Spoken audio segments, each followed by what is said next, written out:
interesse verdadeiro em saber qual era o estado geral do dirigente da instituição. Olá, Peixoto, vou bem. E você? Bem. Eu estou bem e não estou, respondeu o médium, propositadamente reticente. Ora, aconteceu-lhe algo, meu irmão? Perguntou Jurandir, demonstrando interesse fraterno no oferecimento de ajuda. Você sabe que nos dias de reunião de desobsessão tudo costuma ficar um pouco mais complicado, já que as entidades sofredoras são aproximadas dos respectivos médiums, muitas horas antes do trabalho. Sim, seu Jurandir, disso eu sei, sim. Eu estou bem. Mas estou sofrendo por causa de um problema que não é meu. Entendo, meu amigo. E no que nós podemos ajudá-lo? Vendo a disposição do dirigente em fazer algo em seu benefício, passou a falar abertamente do caso ao seu. Sabe o que é, seu Jurandir? Eu tenho um amigo que está sofrendo muito. Sabe, é muito bem postado na vida, mas de uns tempos para cá, está sendo perseguido por entidades que querem acabar com sua existência, falou Peixoto, tentando florear as dificuldades de Alceu com o intuito de conquistar o interesse de Jurandir. Ele tem um bom casamento, mas, desde alguns meses, sua esposa o está fustigando com um processo de separação que, ao que nos parece, quer apenas dividir o patrimônio do casal. Ela modificou totalmente o comportamento, parece uma outra pessoa e não há o que o pobre homem faça que a tire dessa ideia fixa. Eles não são espíritas, mas, como se trata de uma pessoa de relacionamento pessoal, falei-lhe das influências das entidades perseguidoras e de nossos trabalhos aqui na noite de hoje. Então, demonstrou tanto interesse em resolver essas pendências, tanta vontade em solucionar as suas diferenças com a esposa e com esses espíritos perturbadores, que não tive como deixar de trazê-lo aqui, mesmo sabendo das regras da casa. Expliquei-lhe que não poderia estar conosco se não obtivéssemos a autorização do dirigente dos trabalhos, e por isso aqui estou, colocando o caso desse nosso irmão para que o senhor o autorize, se julgar conveniente, a que participe da nossa reunião e, quem sabe, sentindo-se acolhido, consigamos ajudá-lo, a sua família e os espíritos que os perseguem. Sabendo que Peixoto era um médium indisciplinado e sempre muito preso às conveniências mundanas, Jurandir não se deixou envolver com as labiosas expressões que lhe apresentava. Além do mais, pela sintonia que mantinha com Ribeiro, sabia que aquela não era a verdade real. Poderia, sim, estar acontecendo uma separação, mas as vibrações que o caso lhe transmitia demonstravam que, por detrás de tudo isso, interesses e problemas mais graves pendiam tanto sobre Alceu quanto sobre o próprio Peixoto. Você sabe, meu amigo, que nem sempre podemos admitir em nossas reuniões pessoas despreparadas para o entendimento daquilo que aqui vai acontecer. Vendo que Jurandir não se deixara tocar tanto quanto se era de esperar, Peixoto se fez de mais submisso ainda. Sim, seu Jurandir, o senhor, que é o nosso dirigente, tem toda a razão e eu informei tudo isso ao nosso irmão. No entanto, mesmo assim, ele insiste em participar em busca de uma explicação espiritual ou de um aconselhamento sobre como proceder. Além do mais, a sua presença física neste ambiente poderia facilitar a comunicação de algumas das entidades que os atrapalham, tirando a esposa do caminho correto do matrimônio. Por isso é que julguei que não seria de todo inoportuno aceder aos seus desejos, estando entre nós como mero ouvinte. O mentor espiritual da instituição, além de Bezerra e seus 2 tutelados em tarefas, já estavam cientificados de todo o contorno do caso Peixoto e sabiam que aquilo era puro teatro através do qual Peixoto pensava ser, ele mesmo, o agente mediúnico a permitir que os problemas de Alceu fossem encaminhados, obtendo os dividendos que tal auxílio certamente conseguiria na gratidão do ricaço infeliz. Para não atrasar o andamento das tarefas da noite cujo início já se acercava com a chegada dos diversos médiuns, Jurandir pediu que tanto ele quanto Alceu esperassem à entrada da instituição, sentados em pequena sala, a fim de que ele próprio julgasse como seria mais adequado agir.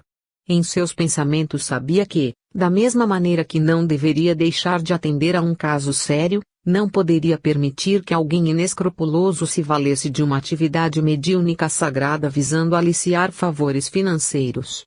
Sim, seu Jurandir, nós esperaremos a sua resposta, mas, por favor, leve em consideração o meu pedido. Afinal, há muitas décadas milito nesta casa como um simples servo do trabalho cristão, sem nenhuma pretensão de infringir as rotinas fixadas pelos nossos mentores para o melhor resultado dos atendimentos.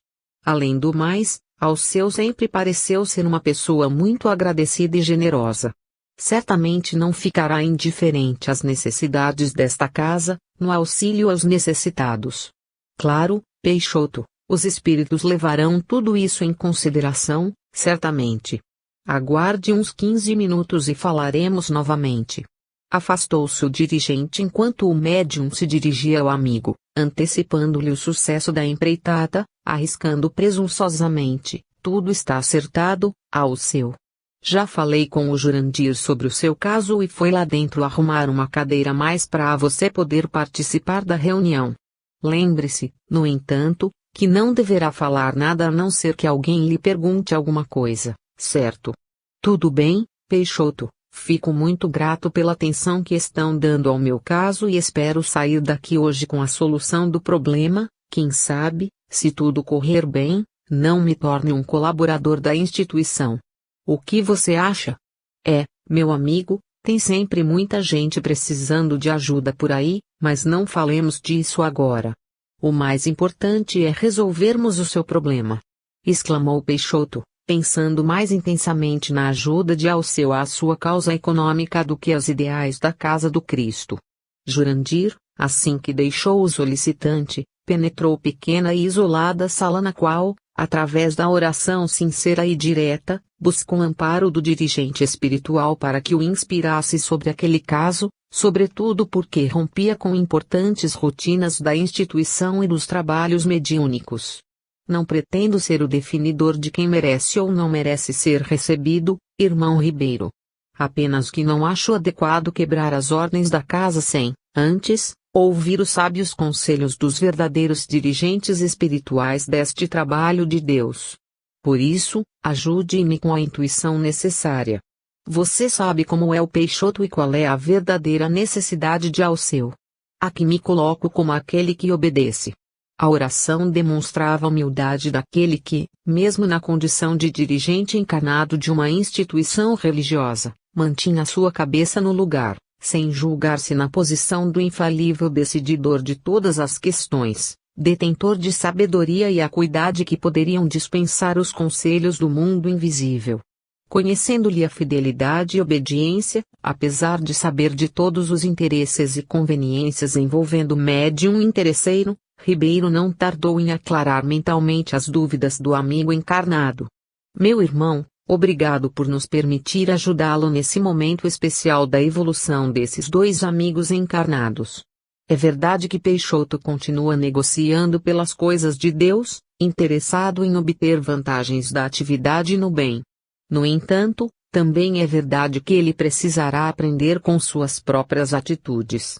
Além do mais, Alceu é um irmão endurecido, que certamente poderá ser beneficiado ao contato com algumas circunstâncias especialíssimas que envolvem o seu caso. Por isso, ainda que não modifiquemos a regra que visa seriedade e discrição, abriremos uma exceção educativa. Pode permitir que ambos participem nesta noite que, certamente, trará inesquecíveis lições para todos. A intuição era clara, como um pensamento que lhe brotava da mente espiritual para o cérebro físico, acalmando suas dúvidas. Dirigiu-se à saleta de espera na qual Peixoto apresentou o visitante ao dirigente, ressaltando em Jurandir uma infinidade de qualificativos, conduta típica dos que se valem da lisonja para abrir portas nos caminhos por onde tem que passar, contando com a vaidade dos que escutam. Bem, é um prazer conhecê-lo, meu irmão, disse Jurandir, dirigindo-se a Alceu. Não creia, no entanto, em tudo o que Peixoto lhe acaba de dizer porque, nesta casa, os únicos com tais atributos são os espíritos abnegados que nos amam, sabem de tudo o que se passa conosco e nos amparam com discrição e paciência. Eu, como qualquer outro, sou apenas um apêndice físico deste trabalho imenso que eles realizam. Por isso mesmo, quero dizer-lhe que nossos amigos acederam à sua participação excepcional nesta noite, não sem antes solicitarem-lhe discrição, bons pensamentos, silêncio e oração, em qualquer situação que lhe ocorra. As conversas entre os que estão na sustentação energética e os espíritos só é possível caso nossos mentores espirituais nos dirijam a palavra. Por isso, trouxe papel e lápis para que, enquanto esperam pelo início da reunião, possa você escrever o nome de sua esposa e o endereço da família, de maneira que as equipes de trabalho do mundo invisível já possam ir adiantando as providências. Quanto a você, Peixoto, pode sentar-se à mesa para a preparação indispensável. Vamos? Com um gesto de cortesia, demonstrou-lhes a necessidade de se deslocarem para o ambiente dos trabalhos, enquanto que Alfredo, o zelador, verificava se havia mais algum trabalhador chegando antes de fechar as portas do centro espírita que, então, só seriam reabertas ao final das atividades da noite. Todos se posicionaram no salão, tendo, Jurandir, o cuidado de colocar ao seu sentado próximo dos trabalhadores experientes e sabedores dos procedimentos adequados quando um ou outro novato se apresentasse na reunião. Localizara o seu entre Plínio e Alberto, na fileira dos doadores de energia para as atividades que se iniciariam. A oração simples marcou o início dos trabalhos, logo seguida da leitura do Evangelho, dos comentários precisos e rápidos e, depois, com a diminuição das luzes teve início o trabalho mediúnico. Ribeiro se faria escutar através de Dalva, com conselhos morais visando o aproveitamento das experiências da noite. Esta providência visava a preparação das mentes ali presentes, harmonizando-as a fim de que, convocadas a mais nobres e elevados padrões de vibração no amor verdadeiro, entrassem na sintonia adequada aos objetivos pretendidos, conectando cada médium com os respectivos dirigentes mediúnicos que organizariam o campo energético individual para a aproximação das entidades aflitas que se manifestariam naquela noite. Boa noite, meus filhos, falou Ribeiro, através da médium Dalva. Boa noite, responderam, discretos. A tarefa da transformação não espera. Cada um de vocês é convocado a pensar nos próprios interesses de crescimento e evolução para que retirem da vida o melhor que a vida tem a lhes oferecer. Pessoas há que, com a desculpa da inteligência, outra coisa não fazem senão investir tudo o que possuem em aquisições condenadas. Verdadeiras sumidades da cultura lutando para juntar coisas perecíveis, como se investissem toda a fortuna pessoal na aquisição de um navio de peixes. Jamais conseguirão alimentar-se de tantos peixes, por mais lhes sejam agradáveis ao paladar, e perderão todo o investimento se não o dividirem com outras pessoas, seja pela comercialização ou pela caridade. Tratando das coisas de Deus, gratuitas por excelência, é indispensável que observemos que todos os bens que ajuntamos continuam a pertencer ao Criador, que nos emprestou a posse sobre os mesmos. Não somos donos de nada. Por isso, não desejamos que iniciem o trabalho desta noite sem meditarem nas importantes modificações de pensamento e sentimento. Se não o fizerem, continuarão aplicando valores da energia, da inteligência e da vontade para adquirir coisas perecíveis e sem valor maior do que os peixes que apodrecem. Somos constantemente acompanhados por entidades que nos conhecem e, com facilidade, identificam o núcleo de nossas necessidades e interesses. Não nos iludamos com ideias de milagres ou de soluções fantasiosas para coisas que fazem parte das nossas próprias lutas pessoais, para as quais é indispensável nossa própria mudança. Sem ela, continuaremos como os doentes que querem a saúde, mas que, invariavelmente, continuam a envenenar-se. Entidades que aqui serão atendidas estão na faixa comum dos iludidos pelas coisas do mundo, relatando como se encontraram perdidos no mundo espiritual, depois de terem visto fechar sobre seus corpos a cova rasa do cemitério, sem terem amealhado as riquezas indispensáveis da alma. Morrem magnatas e despertam indigentes. Escutem e aprendam, filhos queridos, apagando a ilusão mentirosa dos interesses da matéria, não importando quão difícil lhes seja a vida, em seu cortejo de provas e testemunhos. Mãos à obra, meus filhos. Depois de breve pausa, antes das despedidas, Ribeiro dirigiu-se ao seu, nos termos seguintes: estas advertências também são para você, querido filho visitante desta noite. Esteja aberto para os ensinamentos que lhe toquem, sem qualquer consideração de desvalia pessoal ou de tristeza. Se lhe foi autorizada a participação na tarefa de hoje, de maneira excepcional, é que Deus, em sua infinita bondade, haverá de considerar a sinceridade de seus propósitos na construção de uma nova vida. Um pouco tímido diante das circunstâncias, mas recordando-se de que poderia responder se lhe dirigissem a palavra, ao seu ensaiou breve resposta, lavrada no verniz da boa educação: agradeço as palavras de estímulo e aqui estou como quem escuta com atenção. Que Jesus o ilumine. Respondeu Ribeiro. Amém. Falou ao seu. 21 Conveniências e Inconveniências 2. A reunião mediúnica teve início, com o atendimento das entidades que eram encaminhadas, uma a uma, a cada um dos médiuns sentados ao redor da mesa, ocupando-se Jurandir de realizar a conversação individual. A primeira a apresentar-se para o diálogo naquela noite, comunicou-se através de Lorena, médium psicofônica. Apesar da seriedade e do controle que exercia sobre o comunicante, podia-se perceber o estado de insatisfação que as primeiras palavras deixavam patente: não adianta vocês se colocarem em meu caminho. Ele vai pagar por tudo o que me fez. Enquanto não destruir sua vida e sua família, não desistirei e ninguém aqui poderá me impedir. Olá! Falou Jurandir, procurando infundir calma ao espírito agitado. No que podemos ajudar? Podem ajudar se não se meterem onde não são chamados. Se aprenderam mínimas noções de respeito, respeitem minhas decisões. Ele parece muito injustiçado, mas não passa de um homem insano e rude.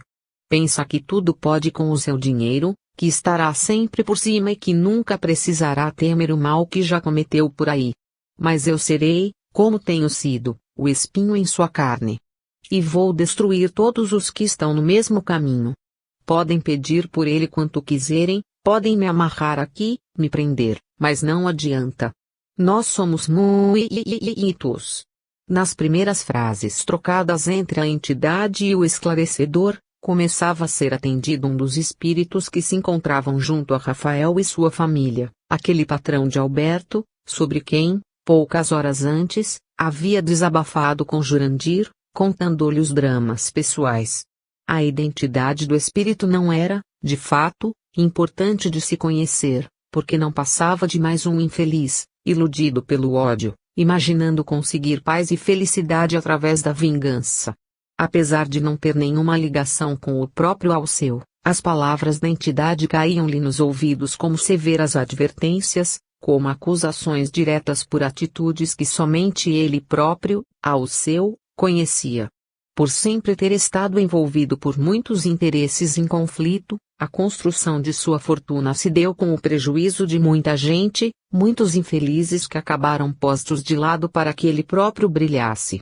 Criaturas que, sem forças ou poder suficiente para se oporem às suas ambições, juraram prejudicá-lo de uma forma ou de outra.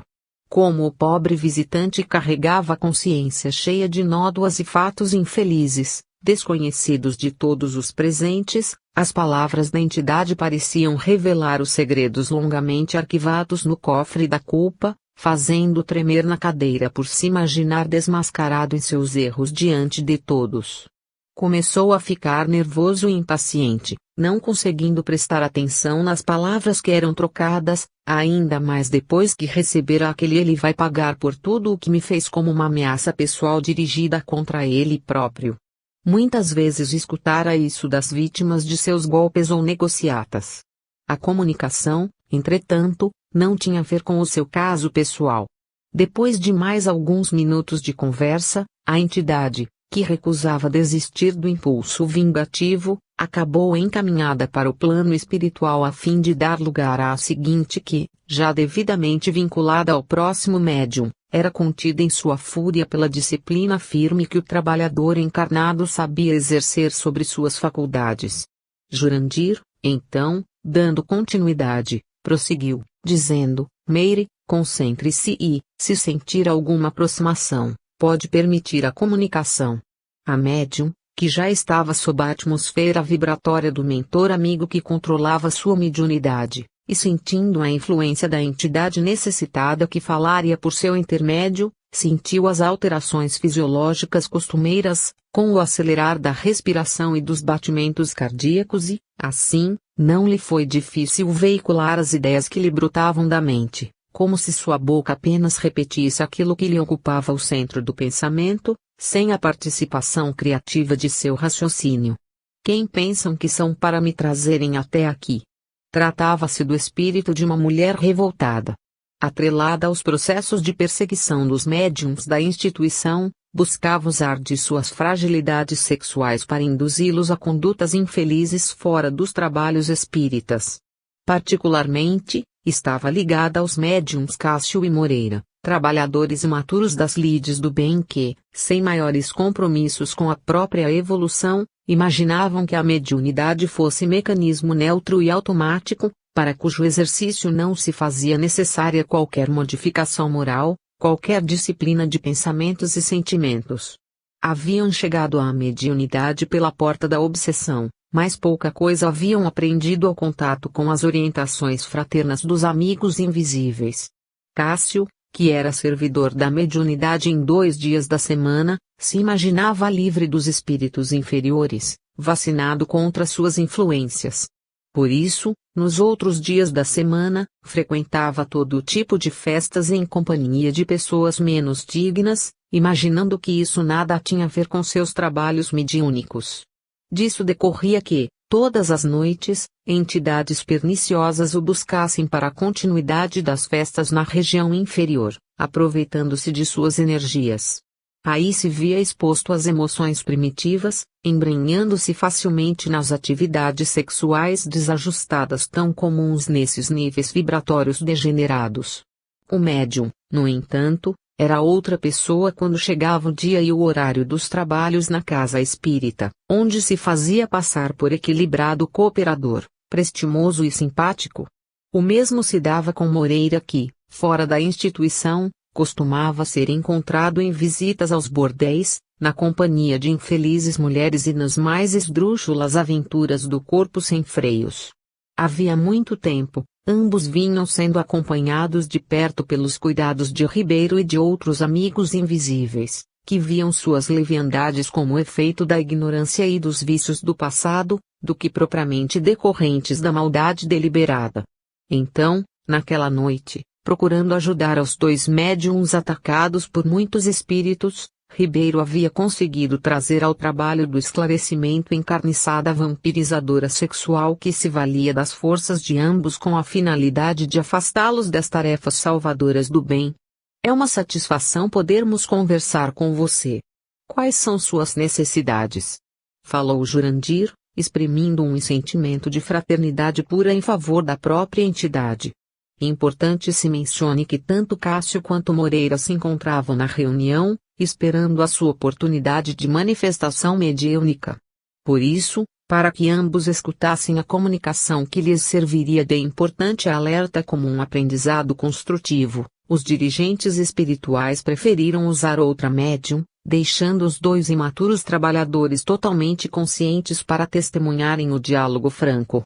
Satisfação é a minha em encontrar o meu favorito aqui, hoje. Vocês foram muito ousados em me trazerem aqui na presença dele. Pois se desejam que eu me afaste, quero dizer-lhes que não sou eu quem o procura, mas, sim, o contrário. Sem declinar-lhe o nome, a entidade se referia a Cássio, com quem tinha maior ligação vibratória. Entendemos seu interesse por nosso irmão. Por acaso tem algum sentimento por ele? Com a pergunta, Jurandir pretendia conhecer melhor a questão à qual se referia a entidade desconhecida. O maior sentimento que tenho é o de prazer. Somos sócios no desfrute, somos os que compartilhamos a euforia. Não pensem que estou perturbando o equilíbrio do pobre. Não. Estou correspondendo aos seus desejos mais secretos, aos seus chamamentos mais íntimos. Quem vocês acham que é o maior responsável? Aquela que está quieta em seu canto, mas que é convocada pelos pensamentos lascivos do homem provocador ou homem que parece mansinho, mas que, no fundo, é um lobo devorador. Esse é o meu caso. Nada mais faço do que corresponder aos convites sedutores para aventuras e excessos prazerosos, nascidos no pensamento e no sentimento dele. Todos escutavam a conversa reveladora que, apesar de não comprometer a nenhum dos presentes, era importante lição para todos eles, servindo a carapuça a quem desejasse vesti-la. Cássio e Moreira ouviam o diálogo trazendo a mente afogueada pelos pensamentos de luxúria que costumavam alimentar, recordando-se das inúmeras condutas impróprias a que se entregaram sigilosamente. O arrepio que lhes percorrera as fibras nervosas desde a base da coluna até o córtex cerebral indicavam, certamente, que as vibrações da entidade tinham endereço certo, compartilhadas em grau de afinidade com o espírito comunicante. No entanto, permaneceram calados, como se nada lhes se dissesse respeito. Os dois, com culpa no cartório, se fazendo de santos imaculados, mas, certamente, supondo serem eles o tal predileto a quem a infeliz comunicante se referia. No entanto, na plateia, eis que Alceu estava à beira do desespero. Isso porque, entre seus segredos íntimos, a conversa do espírito poderia também estar se referindo a ele próprio. Apesar de ter se achegado a Peixoto com a história esposa que queria a separação para ficar rica com o seu dinheiro, a realidade, que só Alceu conhecia, era a de uma vida de leviandades, arduamente suportada pela esposa traída, na qual ele, como marido insatisfeito pela monotonia do casamento, se permitia todo tipo de envolvimentos físicos e aventuras com mulheres variadas, enquanto negligenciava o carinho com que deveria abastecer o coração de companheira. Todas as semanas, as necessidades sexuais, transformadas em vícios cruéis, exigiam mais de Alceu. Mulheres exuberantes, pagas pela facilidade de seus recursos financeiros, transitavam em sua rotina masculina. Festas lúbricas se sucediam na escuridão de apartamentos luxuosos da chamada classe alta, disfarçadas de reuniões de trabalho, encontro com clientes ou viagens a negócios. A esposa infeliz ia suportando as indiferenças do marido, suspeitando que a licenciosidade estivesse, realmente, embasando todas essas condutas. Tudo caminhava normalmente, no entanto, até que uma daquelas beldades contratadas pelo rico empresário, imaginando as imensas vantagens de um relacionamento mais próximo e sabendo o infeliz ao lado da mulher que não mais o atraía, resolver informar a esposa das loucuras do marido, deixando recados em secretárias com o relato das aventuras de Alceu, com os endereços e horários que ela mesma poderia confirmar. A ideia era plantar a discórdia no caminho do casal, facilitando a separação e, então, aproveitar o caminho livre para atacar de maneira mais direta o partidão solitário e carente. Tudo isso fundamentou na esposa o desejo de separação definitiva. Sem aceitar a divisão dos bens, Alceu qualificara a conduta de sua mulher como motivada pela ambição, ainda que ela alegasse o seu comportamento de homem irresponsável. Em virtude de seus procedimentos ilícitos, as palavras daquela entidade novamente pareciam dirigir-se ao visitante que, a esta altura, começava a suar frio, com a queda de pressão produzida pelo nervosismo e pelo medo. Arrependia-se por ter aceitado o convite de Peixoto para uma reunião que, mais do que um encontro de consolação para suas dores, mais parecia um tribunal de acusação. Reunião especial para mim. Pensava Alceu, enquanto secava o suor abundante que lhe escorria pela face e ganhava o interior de roupa. Quem esse Peixoto pensa que é para me fazer passar por um apuro como este? Isto aqui é um massacre. Como podem saber de minhas fugidas? Certamente minha esposa falou com Peixoto sobre isto e o bandido, sem me revelar nada, veio com essa história de me trazer aqui para tentar me impressionar com essas acusações. Que coisa mais baixa! Esses espíritas sempre me pareceram charlatães mesmo, mas este Peixoto está passando dos limites comigo. A comunicação prosseguiu por mais algum tempo, demonstrando que o espírito comunicante não desistiria da exploração de sua vítima. Referia-se a Cássio, não há o seu. Mas, na falta de nomes, seu relato servia para todos os que tivessem alguma culpa no cartório. Terminada a manifestação de Meire, chegara a vez